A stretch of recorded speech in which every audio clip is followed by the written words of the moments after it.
할렐루야.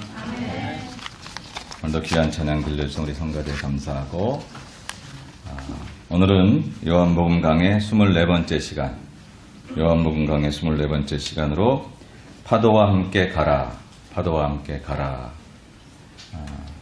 주보에는 파도와 함께 가라로 되어 있는데 설교 노트는 간다 이렇게 되어 있는데 가라가 좋겠습니다. 파도와 함께 가라. 이런 제목으로 우리 하나님의 말씀을 같이 나누도록 하겠습니다. 요한복음에는 7개의 표적 사건이 있다 그랬는데 그 중에 오늘 이제 파도에 대한 얘기는 5번째 기적 사건입니다. 그런데 이제 이 기적 사건을 볼 때 예수님의 이야기를 다룬 책들을 우리가 복음서라고 하잖아요. 근데 이 복음서에는 이 파도와 관계된 이야기가 두 사건이 나옵니다. 2개의 사건이 나와요. 첫 번째 파도의 사건이 있고 그 다음에 두 번째 파도의 사건이 있습니다. 근데 복음서 기자들이 그것을 다 기록한 게 아니라 다 기록한 사람도 있고 하나만 기록한 사람도 있고 그렇습니다. 여러분의 이해를 돕기 위해서 여러분 설교 노트에 보시면 복음서에 나오는 2개의 파도 사건들. 첫 번째 사건은 마태, 마가, 누가가 기록했습니다. 마태, 마가, 누가가. 두 번째 사건은 마태, 마가, 요한이 기록했습니다. 그러니까 마태와 마가는 첫 번째 사건과 두 번째 사건을 다 기록했고 누가는 첫 번째 사건만 기록했고 요한은 두 번째 사건만 기록했습니다. 오늘 우리가 읽은 요한복음 6장 15절로 21절의 말씀은 이제 파도에 관계된 두 번째 사건을 이야기하고 있는 것입니다. 그리고 그 아래 여러분 설교 노트에 마가복음 4장 35절로 41절을 본문을 기록해 놓은 것은 첫 번째 사건을 이제 오늘 말씀과 비교해 보기 위해서 여러분 이렇게 거기다 적어 놓은 것입니다. 그래서 이 첫 번째 페이지에 있는 그런 성경 말씀은 바로 그런 구절이라. 2개의 파도 사건이 있었는데 그런데 그 사건 중에 오늘 요한이 얘기하고 있는 두 번째 사건이고 요한은 두 번째 사건만 기록하고 있고 마태, 마가는 둘 다 기록하고 있어서 우리가 마가복음을 통해서 첫 번째 사건을 거기다 4장 35절로 41절에 이제 기록하고 있습니다. 오늘 아까 여러분들 영상을 보셨잖아요. 영상을 보시면서 그 영상은 지저스라는 그런 영화에서 이제 그 파도의 사건을 캡처해서 영상을 만든 거고 거기에 이제 배경으로 깔려있는 찬송은 432장 큰 물결이 설레는 어두운 바다라고 하는 그런 찬송입니다. 근데 오늘 설교 후에 그 찬송을 제가 정하지 않은 것은 그건 바로 첫 번째 사건을 배경으로 만들어진 찬송이거든요. 구주여 광풍이 일어 이런 찬송도 있잖아요. 그것도 역시 첫 번째 사건을 배경으로 해서 만들어진 찬송입니다. 그래서 우리 찬송가가 가지고 있는 이 광풍 혹은 파도에 대한 그런 찬송은 다 첫 번째 사건을 배경으로 해서 만들어지고 있는 그런 찬송이기 때문에 설교 찬송으로 채택하지 않았고 설교 찬송은 우리 복음성가에서 우리가 많이 부르던 그런 찬송으로 이제 우리가 채택을 한 이유입니다. 그럼 이 2개의 사건을 우리 잠시 한번 비교해 보면 어떤 차이가 있느냐 하면 똑같이 바람, 바다 이 같은 이야기가 나오고 갈릴리 호수에서 이루어진 이야기입니다. 근데 갈릴리 호수는 얼마나 넓은지 바다같이 넓어서 갈릴리 바다라 이렇게 이야기를 하지요. 그 갈릴리 바다, 갈릴리 호수는 이렇게 사방이 다 이렇게 산들로 둘러싸여 있어서 호수인데도 돌풍이 불었다는 거예요. 돌풍이 부를 때는 바닷가의 파도처럼, 바닷가의 바람 부는 태풍처럼 그렇게 불어져서 갑자기 물결이 있는, 호수의 물결이라고는 생각할 수 없는 그런 바람과 파도가 이제 곧잘 불었던 것이 바로 갈릴리 호수가 갈릴리 바닷가라고 하는 것이죠. 거기에서 일어난 2가지 사건인데 2가지 사건의 차이점이 있어요. 어떤 차이점이 있냐면 첫 번째 사건은 출발부터 예수님이 배 안에 함께 계셨어요. 제자들과 배 안에 함께 계셨습니다. 아까 본 영상은 예수님이 그 배 안에 계셨잖아요. 출발부터 예수님이 배 안에 계셨고 오늘 우리가 읽었던 두 번째 본문의 사건은 예수님이 배 안에 계시지 않습니다. 그래서 예수님이 배 안에 계셨던 것과 배 안에 계시지 않았던 것이 차이점이 있습니다. 두 번째 차이점은 뭐냐면 첫 번째 사건은 제자들이 풍랑 문제를, 이 파도 문제를 예수님이 해결해 주시지 않는다고 예수님을 막 깨웁니다. 속되게 표현해서 난리를 치는 거예요. 아니 예수님 주무시고 계시면 어떡합니까? 내 이 파도의 문제를 해결해 주지 않으면 어떻게 하십니까? 라고 예수님께 아우성을 치는데 두 번째 사건은 제자들이 파도에 대해서 언급하고 있지 않아요. 그냥 상황 설명으로 파도가 일었다는 얘기만 본문에 나오지 제자들이 이 파도를 어찌하겠느냐고, 이 파도 때문에 못 살겠다고 얘기하지도 않고 예수님께 이 파도 문제를 좀 해결해달라고 얘기하지도 않습니다. 사실 이 단어의 의미로는 파도보다 풍랑이라는 의미가 더 우리에게 좀 쉽게 들어올 텐데요. 이제 첫 번째 사건은 마태복음에서 광풍이라 이런 표현을 쓰기도 했는데, 그런 표현이 더 잘 이해가 될 텐데, 어쨌든 번역상 파도라고 했으니까 같은 의미로 생각하고 하면, 첫 번째 사건은 제자들이 우리가 죽게 되었다는 거예요. 파도를 어떻게 당신이 우리와 함께 계신데 파도 문제를 해결해 주지 않느냐고 아우성을 치는데, 두 번째 오늘 본문에서는 파도 때문에 고생을 하고 있는 제자들인데 파도에 대해서 예수님께 원망하지 않는다라고 하는 것이죠. 차이점이 있다는 거예요. 제자들만 타고 온 것 같았는데 예수님의 눈은 항상 그들과 함께 있었다는 사실입니다. 지켜보고 계셨어요. 언제 어디서든지 예수님께서 그 제자들을 놓치시는 법이 없었다라고 하는 것입니다. 사랑하는 여러분, 하나님의 눈이 우리를 감찰하시고 하나님은 오늘도 저와 여러분들을 정말로 세밀하게, 정말로 정확하게, 그리고 확실하게 지켜보고 계시는 줄을 믿으십니까? 정말 믿으시나요? 믿으시면 두 가지가 나타날 것 같아요. 첫째는 너무너무 좋은 거죠. 혼자인 줄 알았는데. 그리고 사람도 누가 나를 같이 있다면 참 좋은데 하나님이 나와 같이 있기 때문에 걱정할 거 없으면 너무너무 좋고, 또 한 가지는 두려움이 있을 수 있겠죠. 아이고, 그 자리에 가면 하나님 안 계시면 적당히 살았는데, 대충 살았는데, 교회만 벗어나면 내 마음대로 살았는데 하나님 나를 지켜보시면 좋습니다. 그 두 가지 다 포함해서 어쨌든 나를 지켜보고 계시다는 사실이 얼마나 좋아요.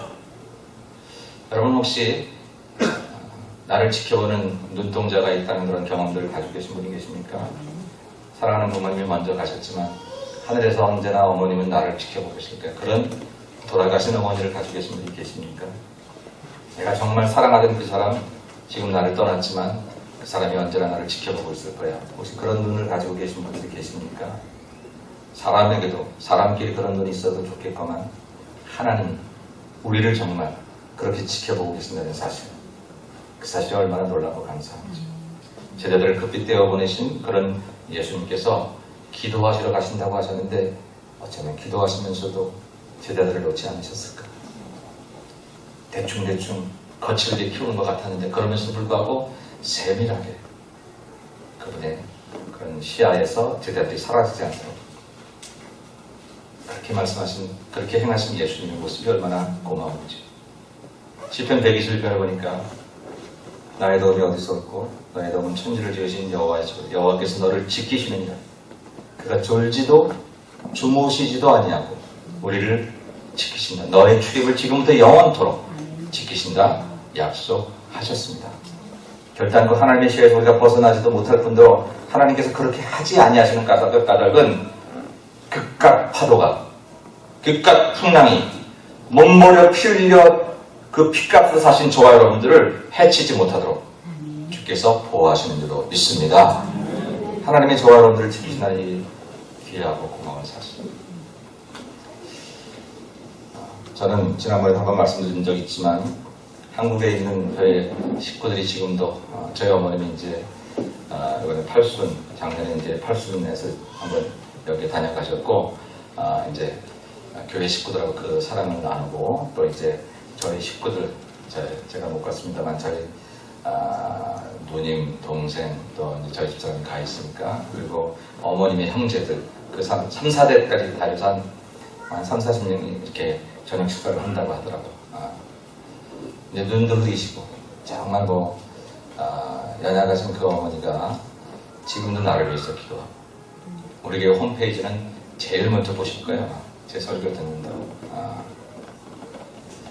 그 눈동자를 저는 얼마나 고맙고 사랑하는지. 언제까지 저를 원치하실지 알 수 없지만 그것만으로도 힘이 돼요. 하물며 하나님이 나를 그렇게 지키신다면, 하나님이 그렇게 나를 돌보신다면, 여러분 힘든 일이 있긴 하지만, 어려운 일이 있긴 하지만 우리 너무 거기 몰두할 필요 없잖아요. 문제를 보다 보니까 내 사고도 문제로 생각해요. 희한하죠.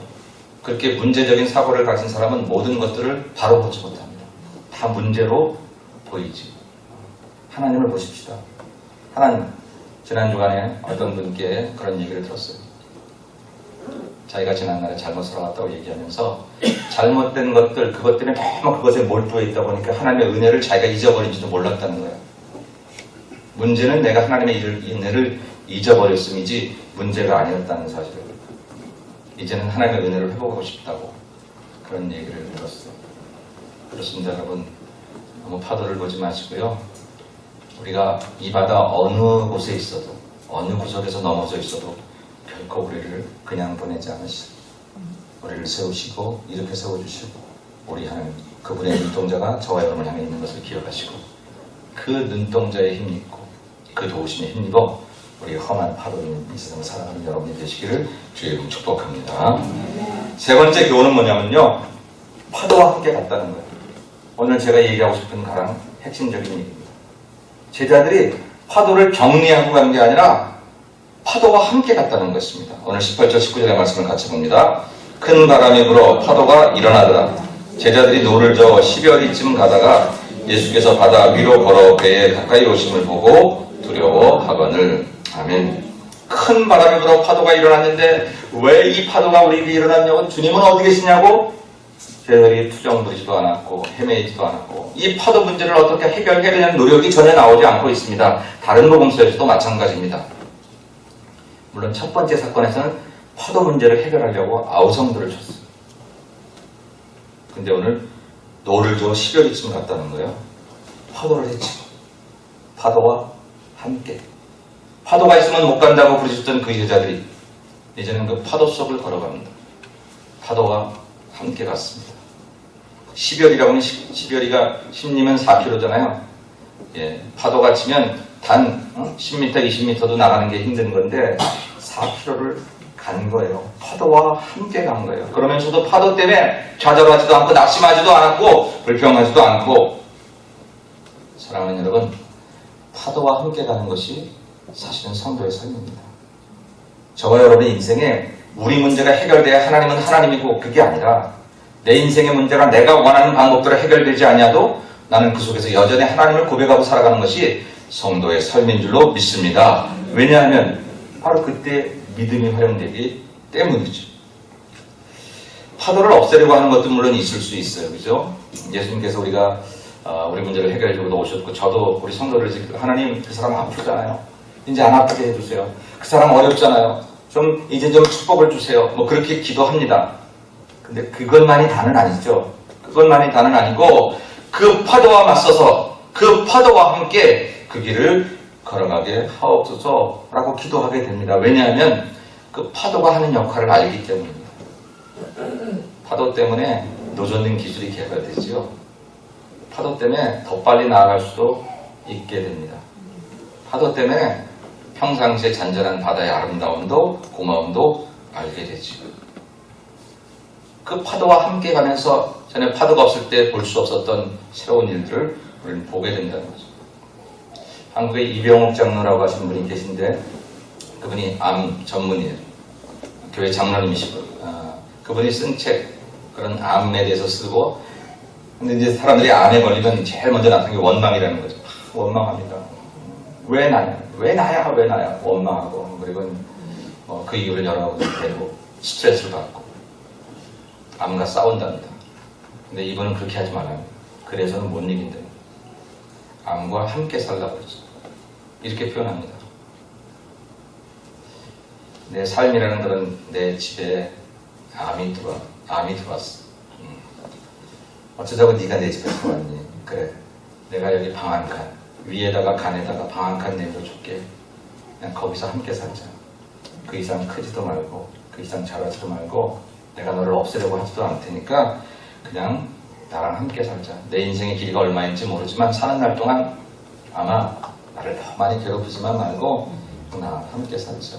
내 집에 온 거 환영한다. 그러면서 하는 얘기가 암을 축복으로 알고 살고 모든 가정의 식구들이 그 암 환자와 더불어서 우리 하나님을 찬양하고 예배하고 그렇게 할 때 그 암 환자는 고칠 확률이 훨씬 많다는 거예요. 훨씬 많다. 우리 인생에 파도가 있을 때 어쩌자고 파도가 있냐고 외치는 것보다 파도와 함께 가는 법을 배우는 것이 더 성숙한 성도들이고 파도와 함께 가는 법을 배우면 파도 없이 가는 것보다 훨씬 빨리 갈 수도 있게 되고 그리고 우리 인생에서 진지해지고 고마워지고 감사해지고 은혜가 떨어지지 않고 그렇게 살아갈 수 있다는 것입니다. 그래서 예수님께서는 오늘 파도 위로 걸어오십니다. 오늘 본문에 보니까 12월이쯤 돼요. 중앙에서 11집도 갔으니까 얼마나 많은 거리를 예수님께서 파도를 헤치고 오시지. 우리 같으면 막 파도가 있는데 갑자기 햇빛이 나고 파도가 쫙 잔잔해지면서 저쪽에서 예수님께서 걸어오시면 얼마나 멋있을까. 역시 예수님이야 라고 박수치고 그럴 것 같아요. 근데 우리는 예수님을 구경하는 데 목적이 있는 게 아니라 예수님이 사셨던 것처럼 사는 데 목적이 있는 거예요. 예수님은 구경은 잘해놓고 우리 사는 인생엔 파도같이는 꼼짝 못하는 그런 나약한 구경하는 크리스천들을 만드는 게 아니라 내가 파도 가운데 걸어갔던 것처럼 너희들도 파도 가운데 걸어가라 라고 하면서 보여주시려고 예수님 파도 가운데로 오셨어요. 오늘 본문에는 파도가 없어졌다는 말도 안 나와 있지만 똑같은 본문의 마가와 마태에는 예수님께서 배에 오르시니까 파도가 멎었다고 그랬어요. 그 먼 길을 이 파도 가운데 얼마나 그것이 힘들었던지 제자들이 보고 유령인가 해서 두려워했다고 되어 있어요. 그럴 정도의 그 길을 파도를 정리하고 오신 게 아니라 파도 가운데로 당당하게 바다 위를 걸어오신 예수님. 무슨 뜻일까요? 야 멋지지 니들 이거 못하지 나는 할 줄 안다 뭐 그러시려고 오셨습니까? 그게 아니거든요. 내가 이 파도를 밟고 왔듯이 내가 이 파도를 정복하고 풍랑을 밟고 왔듯이 너희들도 너희 인생의 풍랑을 밟고 가야 한다. 그리고 그럴 수 있다. 왜? 내가 도와줄 것이니까. 그것을 보여주시는 우리 예수님께서는 파도를 정리하지 않고 파도를 해결하지 않고 파도 가운데로 그 먼 길을 걸어오셨다라고 하는 것입니다. 사랑하는 여러분, 저와 여러분의 인생에 풍랑이 없었으면 좋겠습니다. 기왕이면 고난이 없었어도 괜찮을 것입니다. 그러나 저의 좁다란 그런 목회 경험 속에서도 경험할 수 있는 것은 사람이 편안하다고 꼭 인생이 좋아지지 않더라고요. 성경이 우리에게 평안을 요구하지만 편안을 요구하는 것은 아닙니다. 참 평안은 고통 속에서도 주어지고 어려움 속에도 환난 속에서도 주어지는 거죠. 풍랑이 올 때 참 평안을 오래 누릴 수 있는 사람이면 그 사람은 진짜지. 풍랑이 오는데 그 눈이 예수만을 바라볼 수 있다면 그 사람은 진짜지. 풍랑이 올 때 배 안에 계신 예수님에게도 불평하고 원망했던 이 제자들이 풍랑이 오고 바로 파도가 부는데 그 파도에 연연하지 않고 파도를 해결할 생각을 하지 않고 그 중에서도 자기에게 다가오시는 그 파도를 밟고 오시는 멋지고 당당하신 예수님을 바라보면서 예수님으로만 기뻐합니다. 그래서 예수님께서 배에 오르니까 그것이 기뻐해서 그들은 그것만으로 인생의 문제를 해결한 사람처럼 살아가는 바뀌어진 제자들의 모습. 오늘 이것이 우리가 닮아야 할, 우리가 또 이제 이루어내야 할 그런 제자들의 모습일 것입니다. 사랑하는 여러분, 여러분에게 인생에 시련이 있습니까? 어려움이 있습니까? 없애달라고만 하지 마시고 하나님의 아버지인데 알아서 없애주지 않으실까요? 그럼 뭐 기도해야 될까요? 하나님 함께 갈게요. 이 파도를 통해서 내게 깨우쳐 주시고 싶어 하시는 것을 제가 빨리 깨닫게 해주세요. 하나님 건강하게 해주세요. 돈 벌게 해주세요. 라고만 기도하지 말고 왜 내가 이게 아픈지 지금 왜 내가 지금 가난한지 왜 내 인생이 자꾸 브레이크가 걸리는지 왜 내 인생에 이런 문제가 있는지 이 문제에 대해서 해결하려고만 하지 말고 그것을 주신 까닭이 무엇인지 이제는 이것을 밟고 갈 수 있는 믿음을 달라고 하나님께 기도하게 여러분 기도하실 때에 우리들은 그 믿음을 통해서 놀랍게도 이후에 또 다른 풍랑이 찾아와도 두려워하지 않고 그 길을 바다를 밟고 가는 풍랑을 밟고 가는 멋진 크리스천이 되게 될 줄로 믿습니다. 마지막으로 그렇게 될 때에 성경은 오늘 요한복음 놀랍게 예수님과 함께 우리 목적지에 도착했다는 언급을 하고 있습니다. 이 언급이 얼마나 멋있는지 몰라요. 같이 20절 21절의 말씀을 같이 봅니다. 이르시되 내니 두려워하지 말라 하신대 이에 기뻐서 배로 영접하니 배는 곧 그들이 가려던 땅에 이르렀더라. 아멘. 제자들이 잠깐 두려워했어요. 그랬더니 나다 그랬어요. 설명 없어요. 그냥 나라는 거예요. 예수님 당신이 누구세요? 우리에게 복을 주시는 분인가요? 사랑하시는 분인가요? 아니다 나다. 그런 얘기. 여러분 이 얘기가 어디서 기억이 납니까? 출애굽 때 보니까 하나님께서 모세에게 바로에게 가라는 거예요. 바로에게 가서 내 백성을 구원해내라. 그러니까 모세가 묻습니다. 하나님 내가 가서 그들에게 너를 보낸 자가 누구냐고 물으면 나는 도대체 뭐라고 말해야 됩니까? 뭐라고? 그때 하나님 말씀하십니다. I am who I am. 내가 나지 누구냐. 공동번역은 그렇게 번역을 해놨어요. 우리 개역 성경에는 스스로 있는 자다. 자존자. 그렇게 번역을 해놨어요. 근데 사실 영어 성경은 I am이에요. I am. 나라는 거예요. 요한복음에서는 나는 선한 목자다. 나는 생명의 떡이다. 나는 세상의 빛이다. 나다. 그런 표현으로 예수님께서 자기를 설명하신 게 7개가 나옵니다. 그걸 이제 헬라어로 에고에인이라고 해서 에고에인. 신약에서 예수님께서 자기를 설명하는 방법이 요한복음이 독특해요. 마태마가 누가는 그렇게 설명하지 않는데 요한복음은 에고에인으로 설명을 하는데 그게 바로 출애굽기 때 하나님이 모세에게 처음 자기를 소개하시던 그런 장면이죠. 하나님이 자기를 소개하는데 나다라고 얘기했어요. 두려워하지 말라고. 그런데 바로 얼마 전에 이 오병이어의 사건을 끝내고 나서 사람들이 예수님을 뭐로 알려고 했어요? 세상의 임금으로 알았어요. 세상의 왕으로 모시려고. 그것도 대단한 거잖아요. 예수는 그것을 피해서 그들을 피해서 가셨다. 왜? 나니까. 하나님이니까. 세상의 왕이 아니거든요. 세상의 왕으로 소개되기를 원하지 않으셨어요. 그리고 오늘 제자들에게 특별하게 다시 한번 아직 온 세상이 그 복음을 받지 못할 그런 상황에서라도 이 제자들에게 나는 세상의 왕도 아니고 너희들에게 필요한 조건을 채워주는 그런 사람만이 아니라 나는 나다라는 거예요. 하나님이라는 사실입니다. 예수가 하나님이라는 거예요. 바다와 모든 파도와 물결을 잔잔케 하실 그 능력을 가지신 하나님이라는 사실을 여기서 얘기하고 제자들도 웬일인지 자기의 문제를 니들을 해결해줄 그 요구만에 부응하지 아니하고 주께서 내니 두려워하지 말라 하니까 성경이 말하기로 이에 기뻐서 배로 영접했다는 거예요. 아직 파도가 멎지 않았는데 아직 내 문제 해결해주지 않았는데 나 교회 10년 다녔는데 내 직장의 문제 하나 해결해주지 않은 예수님인데 불구하고 오늘 그분이 나의 하나님이라고 믿어지니까 새로운 기쁨이 채워졌다. 영적 기쁨이 솟아나는 거예요. 내 문제가 해결되지 않아 하나님은 여전히 하나님이시라는 사실로 고백되어지게 될 때에 그때에 성경은 그 다음에 말하기를 배는 곧 그들이 가려던 땅에 이르렀다 했어요. 어느새 갔어요. 하나님 만께 가다 보니까 어느새 내가 가려던 방향에 갔습니다. 그 이전에는 내가 원하는 방향으로 가기 위해서 예수를 찾았는데 내가 이 길로 가야 되겠는데 내가 성공해야 되겠는데 내가 이름을 내야 되겠는데 내가 잘 살아야 되겠는데 내가 사람들에게 인정받아야 되겠는데 그래서 당신이 필요하다고 당신을 찾았는데 오늘 성경은 그게 아니라 예수님이 기뻐서 파도가 멎지도 않았는데 해결해 주지도 않았는데 해결하실 수 있으시면서도 해결하지 않은 게 야속하기도 할 텐데 전혀 그거와 관계없이 그냥 그분 얼굴을 배운 가운데로 기뻐했더니 성경은 말하기를 그들이 가려던 곳에 가려던 땅에 도착했다고 이야기를 했다는 거예요. 사랑하는 여러분, 신앙은 그런 겁니다. 내가 가고 싶은 곳에 하나님이라는 좋은 툴을 통해서 내가 그것을 가는 도구가 하나님이 아니라 하나님과 교제하고 하나님을 알아가고 날이 갈수록 주님이 나를 사랑해주고 그 사랑이 너무 감격해.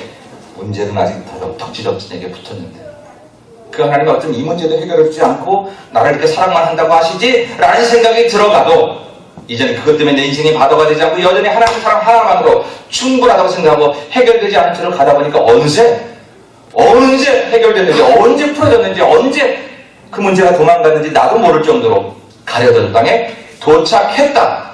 이것을 경험한 것이 신앙의 길인 줄로 믿습니다. 사랑하는 여러분, 어디에 도착하시려고 열심히 살아가십니까? 어떤 자리에 도착하시려고 열심히 노젓고 계십니까? 왜 교회 이렇게 열심히 나오시고 왜 직장생활 그렇게 열심히 하시고 어디에 도착하시려고요? 한 20만 불 연봉 받는 그곳에 도착하시려고요? 그런데 인생 살다가 어디에 이름 한번 내야지 거기에 도착하시려고요? 어디에 도착하시려고 여러분 열심히 사십니까? 이전까지는 그것도 괜찮았으나 이제는 아니요. 이제 우리 인생의 목표는 하나님 그분, 예수님 그분, 그분이 나의 구세주가 되셔서 이 땅에 사는 동안 여전히 파도가 치고 있는 이 상황이라 할지라도 그 파도가 친다는 사실이 전혀 내게 문제가 되지 않고 여전히 하나님에 대한 사랑을 고백할 수 있어서 주님 말씀하셨듯이 하나님 사랑, 이웃 사랑 최고인 줄로 믿고 그렇게 살아가는 인생이 될 때에 돌아보면 해결됐네? 지나와 보니까 하나님을 사랑하는 자, 그때로 부르심을 입은 모든 자들에게는 모든 것이 합력하여 그때 그 눈물도 그때 그 아픔도 그때 그 넘어짐도 합력하여 선을 이루시는 주님의 은혜를 고백할 수밖에 없는 바로 그런 삶. 이것이 멋진 크리스천의 삶이고 오늘 이 파도의 문제를 통해서 우리에게 들려주시는 주님의 약속인 줄로 믿습니다. 예수님과 함께 하는 것이 우리 인생의 목표가 되어야 되고 그것이 우선이어야 됩니다. 그러다 보면 언제 도착했지 이런 놀라움들을 이야기하실 것입니다. 사랑하는 여러분, 여러분의 가려는 땅, 그 땅보다 먼저 하나님을 찾으십시오. 여러분이 도달하고 싶은 그 땅에 대한 소망보다 하나님을 알고 싶은 소망이 더 많이 있으셔요. 우리가 가끔씩 착각하는 게 뭐냐면 우리에게 되고 싶은 일들이 되어질 거라고 믿습니다 하는 걸 믿음으로 알아요. 그건 믿음이 아니에요. 결과지. 우리의 믿음은 유일하신 우리 구주 예수 그리스도, 그분이 나의 구세주가 되시고 그분이 나를 사랑하셔서 십자가에 죽으셨고 언젠가 다시 오실 그날까지 내가 믿음대로 살다가 나 사는 동안 먼저 오시면 들림받아 영광 될 것이고 나 죽은 후에 내가 그분을 만나게 되면 천국 가서 만나게 될 것이고 그게 믿음이잖아요. 근데 그런 믿음을 가졌더니 내 결핍의 문제를 해결될 것이 덤으로 주어지는 거죠. 근데 건강해질 것을 믿습니다. 그러고 예수에 대한 얘기는 아무것도 몰라. 하나님에 대한 얘기는 아무것도 몰라. 그러면서 내가 낳고 싶은 믿음을 가졌는데 왜 안 나냐는 거죠. 이게 많은 크리스천들의 맹점입니다. 성도들 가운데 그런 고백을 하는 것. 저 열심히 믿었는데 교회 생활 열심히 했는데요. 왜 난 복을 안 주세요? 근데 그렇게 말할 때 우리가 얼마나 하나님을 아느냐고요. 얼마나 파도 속에서도 파도 때문에 파도당하지 않고 예수님을 기뻐했느냐고요. 그게 믿음인 것을. 나는 내게 되어질 거라는 생각만 했던 것이 믿음이라고 생각하고 있으니까 안 되잖아요. 사랑하는 여러분, 예수님과 함께 목적지에 도착할 수 있는 게 하나님만 쓰는 인생이라고 하면 내니 두려워하지 말라. 세상에 다른 모습으로 주님을 고백하지 말고 왕으로도 고백하지 말고 임금으로도 고백하지 말고 오직 하나님 그분으로 고백하는 그 고백을 받아들이고 기뻐서 영접하는 제자들에게 어느새 도착해야 될 땅에 도착하게 하신 그런 오늘 말씀처럼 저와 여러분의 인생의 길 주님을 참 하나님 I am who I am 그 하나님으로 올곧게 믿으시고 파도를 개의치 마시고 파도와 함께 걸어가셔서 이 파도를 물리치고 우리가 당당하게 소망의 항구에 도착하는 그날까지 우리 열심히 살다가 나중에 우리 함께 다시 만나 간증할 때 언제 없어졌는지 몰랐어요. 그 고통이 그 아픔이 그 문제가 언제 해결되었는지 몰랐어요. 주님 만나는 기쁨으로 고통을 느낄 여력이 없었죠. 어려움 때문에 고생할 겨를이 없었어요. 예수님 만나는 기쁨 때문에. 이런 아름다운 고백을 하게 되는 우리 사랑하는 모든 성도들이 되시기를 주님의 이름으로 간절히 축원합니다. 기도하십시오. 거룩하신 하나님, 그깟 파도 정리하고 오실 수 있을 텐데 파도 속으로 당당하게 걸어오심으로 사랑하는 제자들도 앞으로 있을 인생의 파도에 굴하지 말고 당당하게 믿음으로 그 길을 걸어가라고 말씀해 주셨던 그 사건을 통해서 사랑하는 우리 성도들 오늘 다시 한번 그 말씀을 영으로 받습니다. 하나님, 파도와 함께 가기를 원합니다. 이 파도가 결코 우리를 해치 못할 것이며 이 파도를 이길 수 있는 길은 믿음이라 하셨으니 믿음 가지고 이 파도를 타면 오히려 이 파도 때문에 하나님 우리는 더 빨리 갈 수 있을 것이고 이 파도 때문에 이제 알지 못하던 하나님의 더 큰 은혜를 경험할 수 있게 될 줄로 믿사오니 주여 피하지 않게 하시고 돌아가지 않게 하시고 파도 때문에 원망하지 않게 하시고 우리 인생의 파도 앞에 함께 걸어가 당당하게 그 파도를 헤치고 소망의 항구에 도착한 우리 모두가 될 수 있도록 은혜 베풀어 주옵소서. 거친 파도 날 향해 와도 내가 두려워하지 않게 도와주시옵시고 정말로 주와 함께 날아오르는 복되고 아름다운 인생들이 다 될 수 있도록 축복하여 주옵소서. 예수님의 이름으로 기도 올리옵나이다. 아멘.